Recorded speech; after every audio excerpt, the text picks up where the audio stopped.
Olá, você vai ver nesta edição do Câmara Rio Notícias. Comissão de Finanças e Orçamento se reúne com técnicos da Prefeitura para discutir as 96 emendas apresentadas ao projeto de lei sobre as diretrizes orçamentárias do Executivo para 2022. Comissão Especial ao Direito à Moradia Adequada debate as necessidades de várias localidades da cidade. E a Polícia Civil realiza um mutirão de coleta de DNA para agilizar os processos de reconhecimento e diminuir o drama da busca a pessoas desaparecidas. Não saia daí, a gente volta.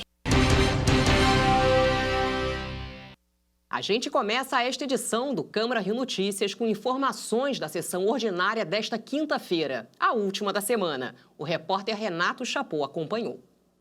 A sessão começou com a aprovação de 3 requerimentos de entregas de medalhas. Uma delas foi a medalha São Francisco de Assis, para o Clube de Regatas Vasco da Gama, que criou o plano de sócio-torcedor para quem tem animais de estimação. A mensalidade vai custar R$ 6 e será destinada a organizações não governamentais relacionadas ao tema. A medalha de São Francisco de Assis foi criada em 2003 pelo então vereador Cláudio Cavalcante e é dada a pessoas ou entidades que tenham prestado relevantes serviços à causa animal. O parlamento começou a discutir nesta quinta-feira um projeto da vereadora Thaís Ferreira. Ele estabelece critérios de cuidados com a saúde de servidores ou empregados públicos com comorbidades ou doenças psíquicas na retomada das atividades depois da pandemia do novo coronavírus. O projeto de lei da vereadora Thaís Ferreira, ele é um projeto de lei que atenta favoravelmente, que caminha favoravelmente aos servidores do município do Rio de Janeiro, na defesa dos seus direitos, na defesa da sua remuneração, dos seus vencimentos, na integralidade deles, na proteção social que esses servidores precisam. Servidor público do município do Rio de Janeiro, com comorbidade, com algum problema de ordem física e mental, atestada pelo médico, pela autoridade de saúde competente, vai ter o direito elementar de defender sua vida e trabalhar remotamente. A importância desse projeto é porque esse fato já está acontecendo. Em vários locais, nós já estamos tendo a cobrança da participação de funcionários que não deveriam estar presencialmente no seu trabalho. A Comissão de Finanças e Orçamento da Câmara se reuniu com técnicos da Prefeitura para discutir as 96 emendas já apresentadas em segunda discussão ao projeto de lei que trata sobre as diretrizes orçamentárias para o ano que vem. A proposta, que está sendo debatida há mais de 2 meses, prevê um crescimento de 5% na receita do município, com arrecadação prevista de R$ 32 bilhões. Foi um longo período de discussões entre os poderes legislativo e executivo para debater sobre o projeto da Prefeitura que dispõe sobre as diretrizes orçamentárias para o exercício financeiro de 2022. A proposta prevê um crescimento de 5% na receita, com uma previsão de arrecadação de R$ 32 bilhões. Nesta quinta-feira, a Comissão de Finanças e Orçamento da Câmara realizou uma reunião para a apresentação e a negociação das emendas ao projeto. Ao todo, os vereadores apresentaram 96 emendas à proposta do governo, entre elas a regulamentação do Fundeb, o plano de cargos e salários dos profissionais da saúde e a transparência dos gastos públicos. A formulação das peças orçamentárias, PPA, LDO, LOA e, no caso de hoje, a LDO, a Lei de Diretrizes Orçamentárias, para mim é um dos papéis mais importantes do vereador. É a hora que nós sentamos com a Prefeitura, olhamos o orçamento, determinamos as diretrizes e buscamos mais transparência. Nós apresentamos algumas emendas justamente no sentido de mais transparência, né? Por exemplo, quando a gente pega ali os produtos do que está sendo orçado, que está sendo realizado pelo Poder Executivo, a gente colocou uma emenda ali sobre os subtítulos. O que seriam os subtítulos, né? É para justamente a gente, como vereador, que fiscaliza essa cidade, fiscaliza o Executivo, entender aonde está sendo realizado os investimentos, por exemplo, do Poder Executivo. As emendas foram analisadas uma a uma pelos parlamentares e técnicos da Prefeitura. 40 foram debatidas e até agora 5 serão aproveitadas. A reunião para negociação e consolidação das emendas parlamentares é um importante espaço oportunizado pela Câmara Municipal, onde o Poder Executivo pode expor os seus argumentos acerca das emendas parlamentares para análise, compreensão e discussão junto aos parlamentares e seus assessores. A reunião faz parte do cronograma definido pela Casa Legislativa para a tramitação do projeto. As emendas ainda deverão receber parecer das comissões da Câmara. Na verdade, o nosso papel é tentar aproveitar ao máximo o trabalho do Legislativo, prestigiar todas as proposições que sejam coerentes com o momento, com a condição da cidade, com a condição financeira da Prefeitura. Mas eu acho que prestigiar a participação dos vereadores é o ponto principal. Foi publicada no Diário da Câmara Municipal do Rio, desta quinta-feira, a criação de 2 frentes parlamentares suprapartidárias. Uma delas vai atuar em defesa da reforma psiquiátrica e luta antimanicomial. A outra, composta por 35 vereadores, vai discutir a situação dos servidores da educação carioca. A Comissão Especial de Habitação e do Direito à Moradia Adequada da Câmara Municipal se reuniu nesta quinta-feira para analisar as necessidades de várias localidades do Rio. Entre as ações debatidas para resolver as questões da população está o desempenho dos chamados grupos de trabalho, que inclui as sugestões de quem melhor conhece os problemas de cada região, os próprios moradores. Leandro morava na Cidade de Deus, em uma área de risco. Ele foi reassentado em uma comunidade em Santa Cruz, na zona oeste do Rio, a mais de 40 quilômetros de distância. É um crime ter tirado esse pessoal da Cidade de Deus e colocado em Jesuíta, Santa Cruz, entendeu? E sem contar que eles não se programaram para estruturar o bairro para nos receber. Para discutir as necessidades de alguns bairros do Rio, a Comissão Especial da Habitação e do Direito à Moradia se reuniu nesta quinta-feira com alguns representantes das localidades. O Horto e o Parque Colômbia foram alguns dos destaques. O bairro está degradado, né? Principalmente essa parte de baixo da beirada do Rio, não fizeram obra nenhuma. Que a gente tínhamos pleiteado junto à Defensoria uma interiorização ou um reassentamento próximo. Porque é local onde tem tudo, tem escola, né? E é um local onde todos nascemos aqui no bairro e estamos querendo ficar aqui, só que não às margens do rio. Da comunidade do Horto seria com relação à regularização fundiária de uma das áreas aqui da comunidade. Além do direito à moradia digna, outras questões, como assistência às famílias e a colocação no mercado de trabalho, foram discutidas. Para a Defensoria Pública do município, é importante considerar as sugestões dos grupos de trabalho de cada região. Seria muito bacana se pusesse em prática aquilo que o grupo de trabalho recomendou como uma solução, né? Então, eu lembro que tiveram alguns imóveis, até alguns municipais, perto de onde está a ocupação, em que se poderia reassentar, né, todo esse grupo da São Januário, enfim, tudo foi encaminhado no grupo de trabalho. Para a população, o mais importante é a implantação de uma infraestrutura adequada ao número de habitantes de cada região. Nós não temos estrada para poder escoar o trânsito. Alguns bairros que nós temos está sem água, sem asfalto, sem iluminação correta.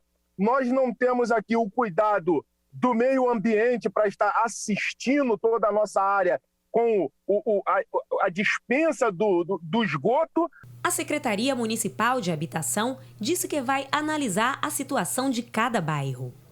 A nossa sugestão é, dentro do âmbito do plano diretor, dentro das discussões que são feitas, lembrar que outras secretarias, por exemplo, Rio Águas, Geo Rio, quando fazem intervenções em função de áreas de risco, lembrem que tem que haver o reassentamento, que tem que haver o custo, exatamente, os recursos para isso não estão previstos dentro do âmbito da Secretaria de Habitação. Então, isso tem que ser colocado, sim, de conseguirmos que essa previsão de custos esteja dentro dos projetos ou dentro de qualquer ação que seja realizada nessas áreas.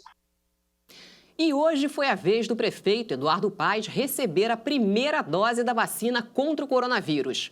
O repórter Renato Chapot está ao vivo e traz para a gente os detalhes. Chapot, boa noite. Boa noite, Ingrid. Boa noite a todos que estão nos acompanhando. O prefeito Eduardo Paes tomou a vacina na quadra da Portela, a escola dele do coração. Chegou lá por volta de meio-dia, acompanhado de Tia Surica, uma das figuras mais emblemáticas da escola de samba de Madureira. Ele foi vacinado pelo secretário municipal de saúde, Daniel Sorans, e convocou todos os cariocas para que não deixem de tomar vacina, e inclusive a segunda dose, porque cerca de 80 mil pessoas aqui no Rio de Janeiro ainda não voltaram aos postos de saúde para tomar a segunda dose.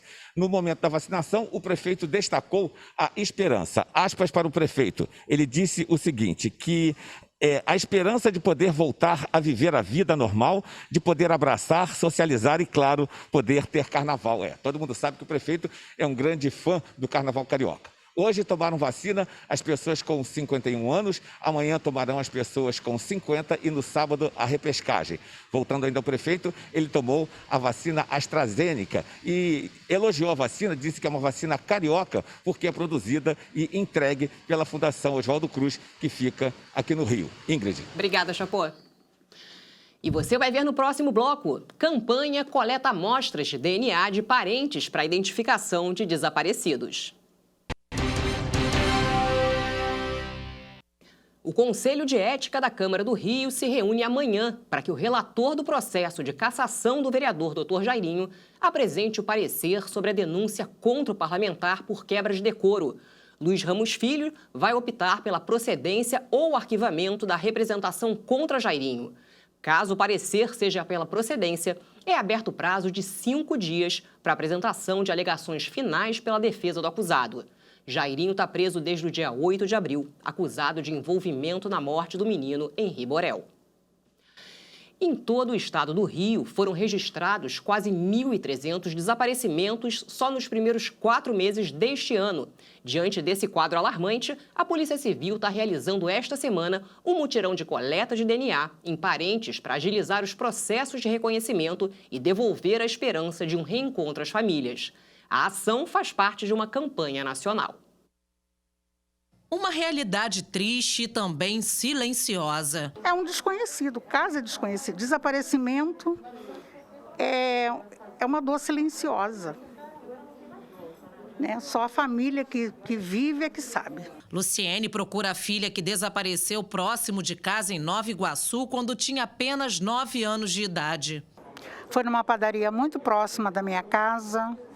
E depois disso a gente sentiu falta dela, em seguida anunciamos e descobrimos que ela foi levada por um homem de bicicleta. Ela se uniu com várias outras mães que lutam para encontrar uma pista sobre o paradeiro de seus filhos.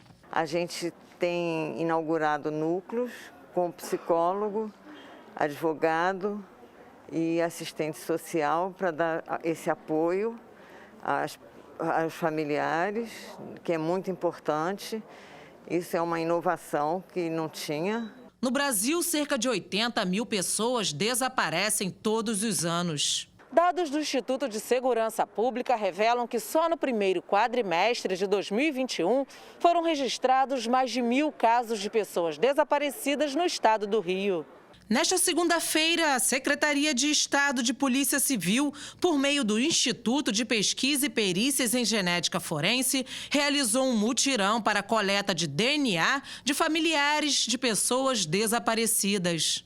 A iniciativa acontecerá até o dia 18 desse mês. A expectativa é dobrar as 1.300 amostras existentes relacionadas a casos de desaparecimento no Banco de Perfis Genéticos do Rio de Janeiro. Essa semana de coleta, que depois vai continuar, vai perdurar nos laboratórios locais, tá? Ela tem, assim, por finalidade, dar um final de ciclo para as famílias que buscam seus entes queridos, tá? A coleta é feita sem dor, através de um suporte parecido com um cotonete que é passado na parte de dentro da bochecha do familiar. A campanha ocorrerá em todo o território brasileiro. Essa coleta de material genético ela vai ser utilizada única e exclusivamente para a busca de entes desaparecidos, tá?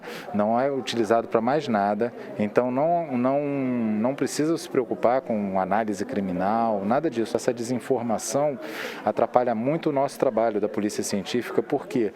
Porque as pessoas relutam em doar esse material por medo, por suspeita, por qualquer outra coisa. Nós temos que parabenizar a iniciativa da Polícia Civil nesse trabalho de coleta de informação genética do DNA de pessoas, porque lá na frente, com certeza, esse trabalho de buscas de pessoas desaparecidas, ou até mesmo essa busca acontecendo dentro de hospital, dentro dos necrotérios, aonde for, a Polícia Civil com certeza vai ter um trabalho de maior eficiência. A ação devolve a esperança às famílias. É uma esperança, né, que vem trazendo uma possibilidade, né? A gente tem sempre que achar que vai acontecer e que a gente vai localizar. Eu falo que esse é o portal da esperança para todas as mães, né? Porque é nacional e uma coisa que é indolor, né? Porque pega só a saliva. Então a gente está aqui muito feliz com essa iniciativa. A Prefeitura do Rio voltou a derrubar construções irregulares. Dessa vez foi no bairro de Marechal Hermes. Uma ação conjunta das Secretarias de Conservação e Ordem Pública demoliu 13 edificações.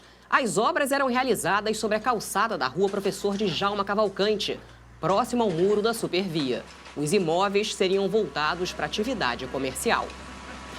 O VLT Carioca completou 5 anos com a aprovação da maioria dos passageiros. Turistas e moradores do Rio destacam a segurança e a limpeza dos trens que circulam pelas principais áreas do centro da cidade. Foram 700 mil viagens e 4 milhões de quilômetros rodados pelos 32 trens do VLT nestes 5 anos de existência. Planejado para melhorar o trânsito no centro do Rio, ele já está integrado à rodoviária, ao metrô, ao aeroporto Santos Dumont e aos trens da Central do Brasil. Atualmente, o VLT tem 3 linhas que cortam 15 quilômetros do centro do Rio.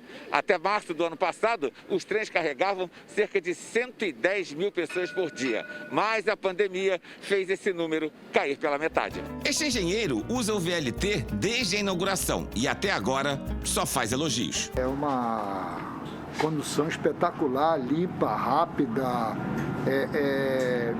te leva aos principais pontos da cidade, é coisa da modernidade mesmo, nós já devíamos ter isso há mais tempo já. Para mim foi uma mão na roda, eu pego até a Praia Formosa e dali eu pego um ônibus para ir para minha residência. Isso diminuiu meu percurso assim em 40 minutos no dia. Todo dia voltando para casa. Para o vereador Felipe Michel, o transporte público no Rio tem que ser revisto e o VLT deveria transportar mais pessoas. Foi programado ali para transportar 220 mil pessoas. Antes da pandemia, transportava 110 mil pessoas. Mas como nós temos um problema muito grande no transporte da nossa cidade, e o VLT hoje, infelizmente, deixou de ser importante da forma que foi projetado. A tarifa é a mais barata do transporte público no Rio, R$ 3,80 desde que o sistema foi inaugurado em 2016.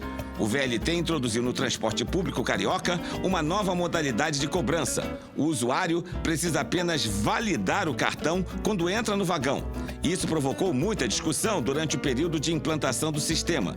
Falava-se que o índice de calote seria muito grande, mas o tempo provou que a taxa de evasão, o calote, varia entre 10% e 15%, média que corresponde aos padrões europeus, de acordo com a assessoria do VLT. Em geral, realmente eu não tenho do que reclamar, não. Ele é muito bom, facilita muito para onde eu trabalho, ele me facilita bastante. Passando pelo Teatro Municipal, Biblioteca Nacional e Museu Nacional de Belas Artes, o VLT criou uma rota turística que começa na Cinelândia, passa nos arredores da centenária Confeitaria Colombo e aproximou a região do Porto de cariocas e turistas. O Museu do Amanhã na Praça Mauá, o Aqua Rio e a roda gigante Rio Star estão no trajeto da linha que segue para a rodoviária Novo Rio. O turismo ganhou com a melhora na mobilidade. A mobilidade no centro do Rio, por conta do VLT, melhorou bastante. Podemos deslocar da região portuária ao centro financeiro da cidade, até mesmo ao aeroporto Santos Dumont, sem se preocupar com o intenso fluxo de veículos da região. Além de sua conexão com outros modais, como, por exemplo, metrô, trem, barcas, Sem falar que o VLT é 6 vezes mais seguro do que qualquer outro veículo individual. Além da importância para o turismo e de ter se tornado o cartão postal da cidade, terá um papel fundamental no processo de revitalização do centro, cumprindo também o seu papel de indutor de desenvolvimento na região.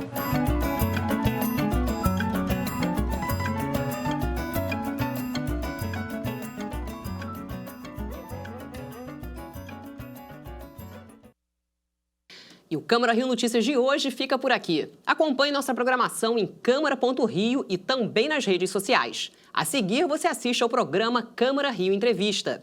Obrigada pela companhia. Amanhã a gente se vê.